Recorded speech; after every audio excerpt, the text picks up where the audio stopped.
इसके बाद हम लोग प्रश्नावली 2.4 का प्रश्न क्रमांक 5 में का तीसरा क्वेश्चन कर रहे हैं, जिसमें दिया गया है एक्स घन प्लस 13 एक्स वर्ग प्लस 32 एक्स प्लस 20। तो इसमें लास्ट पद आपको देखना है, लास्ट पद क्या है, 20 है। तो 20 में के कौन कौन से गुणनखंड हो सकते हैं, तो इसमें 4 पंचे 20 होता है, 20 एकम 20 होता है, 10 दूनी 20 होता है। तो यदि इसमें एक आ रहा है तो चूंकि यदि हम यहाँ ध्यान से देखें कि एक जो है प्लस का, यहाँ भी प्लस के, क्योंकि चूंकि प्लस का 20 चाहिए हमें, तो जो प्लस का 20 चाहिए इसमें हम लोग देख सकते हैं कि यदि हम रखें एक, तो ये बहुपद शून्य नहीं होगा। यदि हम यहाँ ऋण 1 रखते तो ये बहुपद शून्य हो सकता है। तो चलिए हम ऋण 1 रख के देखते हैं और चेक कर लेते हैं कि ये बहुपद शून्य होता है कि नहीं। यदि ऋण 1 होता है तो हम इस बहुपद का गुणनखंड शून्य हो सकता है, क्योंकि 20 है, ऋण 20 और ऋण 1 भी हो सकता है। तो हम लोग ऋण 1 रख के देख लेते हैं। ऋण 1 का घन प्लस 13 ऋण 1 का वर्ग प्लस 32 ऋण 1 प्लस 20। ऋण 1 का घन जो है वो ऋण 1 ही आएगा और 13 का 1 का वर्ग 1, चूँकि ऋण का धन बन जाएगा इसलिए 13 एकम 13 ही हो जाएगा। माइनस प्लस का माइनस 32 प्लस 20 हो जाएगा।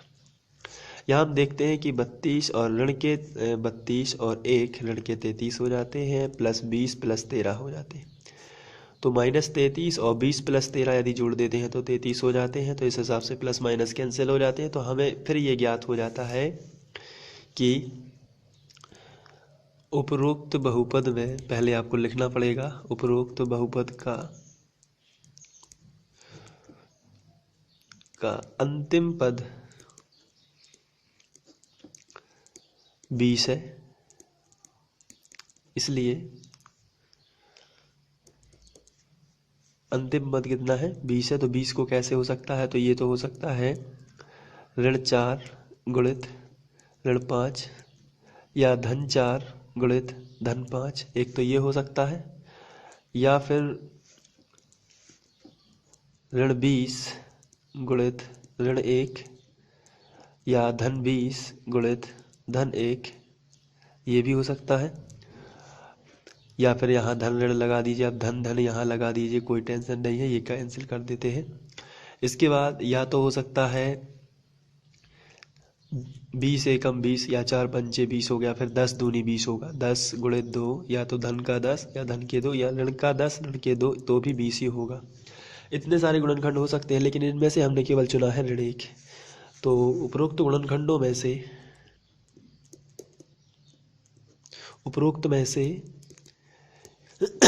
x बराबर जो 1 है, x बराबर जो ऋण 1 है, बहुपद को शून्य कर देता है, बहुपद को शून्य करता है। इसलिए अब हम लोग इसको इस तरफ पक्षांतर कर देते हैं, तो x धन 1 हो जाएगा, इसलिए x धन 1 बहुपद का गुणनखंड है, बहुपद का गुणनखंड हो जाएगा। जब ये बहुपद का गुणनखंड है तो सीधी सी बात है, इसको भाग देंगे उस बहुपद में तो शेषफल 0 आएगा। तो हमें चूंकि शेषफल से मतलब नहीं है, हमें भागफल चाहिए, इसलिए चलिए भाग देते हैं। तो ये यहाँ हम लोग लिखेंगे जो भाजक दिया गया है x घन धन 13 x वर्ग, ये जो है भाज्य कहलाता है 32x प्लस 20, और भाजक है x प्लस 1, ये भाजक हो गया। चलिए भाग देते हैं। यहाँ पहला पद ये देखते हैं, यहाँ पहला पद ये देखते हैं।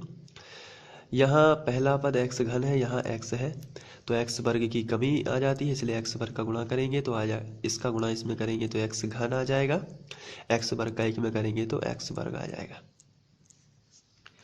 अब हम लोग इसको घटा देंगे तो नीचे वाले पद के चिन्ह बदल जाएंगे, तो धन का है तो ऋण का और धन का है तो ऋण का, ये दोनों धन के थे इसलिए ऋण में, ये कैंसिल। ये ऋण यहाँ बचा 13x वर्ग में से 1x वर्ग निकल जाएगा, तो बचेगा प्लस का 12x वर्ग, फिर बाकी बचेगा 32x प्लस आ जाएगा 20। अब आगे देखते हैं। यहाँ आपको देखना, यहाँ प्लस है और यहाँ भी प्लस है, तो ये तो यहाँ 12 है, यहाँ 12 नहीं है, तो चलिए सबसे पहले 12 की कमी पड़ती है। यहाँ x वर्ग है लेकिन यहाँ x है, तो एक x की और कमी पड़ जाती है, तो इसका गुणा करेंगे तो आ जाएगा 12x वर्ग, और 12x का 1 में करेंगे तो आ जाएगा 12x एकम 12x। चिन्ह बदल जाएंगे, धन का है तो ऋण का, धन का है तो ऋण का, ये कैंसिल हो जाएंगे। 32x में से 12x चला जाएगा तो हम देखते हैं कि कितना बचेगा। तो आंसर है यहाँ बच जाएगा 32 में से 12 जाएगा तो 20 बचेगा, और प्लस 20x आ जाएगा प्लस 20। अब यहाँ देखते हैं, यहाँ x है, यहाँ भी x है, लेकिन यहाँ 20 है, यहाँ 20 नहीं है, तो इसलिए 20 की कमी पड़ जाती है, तो यहाँ हम लिखेंगे 20। तो आ जाएगा 20x प्लस 20। ये धन के हैं तो ऋण के हो जाएंगे, ये धन के हैं तो ये ऋण के, ये कैंसिल। शेषफल तो 0 ही आना था, लेकिन हमें भागफल कितना मिला है वो इम्पोर्टेंट है। तो भागफल देखते हैं कितना है। भागफल हमें मिला है x वर्ग प्लस 12x प्लस 20। तो हम लिख लेंगे x वर्ग प्लस 12x प्लस 20, और जो भाजक था वो लिख लेते हैं, भाजक जो है उसको लिख लेते हैं, भाजक था x धन 1। तो एक सूत्र लगा देते हैं, सूत्र जो होता है भाज्य बराबर भाजक गुणित भागफल प्लस शेषफल। चूंकि शेषफल 0 है इसलिए शेषफल को नहीं लिखना है। तो भाजक कितना है, तो आंसर है भाजक x धन 1 है। भागफल कितना है, तो भागफल है x वर्ग प्लस 12x प्लस 20। अब हम लोग क्या करेंगे कि x वर्ग धन इस वाले को फिर से तोड़ देंगे, पहले क्वेश्चन नंबर 4 जैसा, बिल्कुल सिंपल है।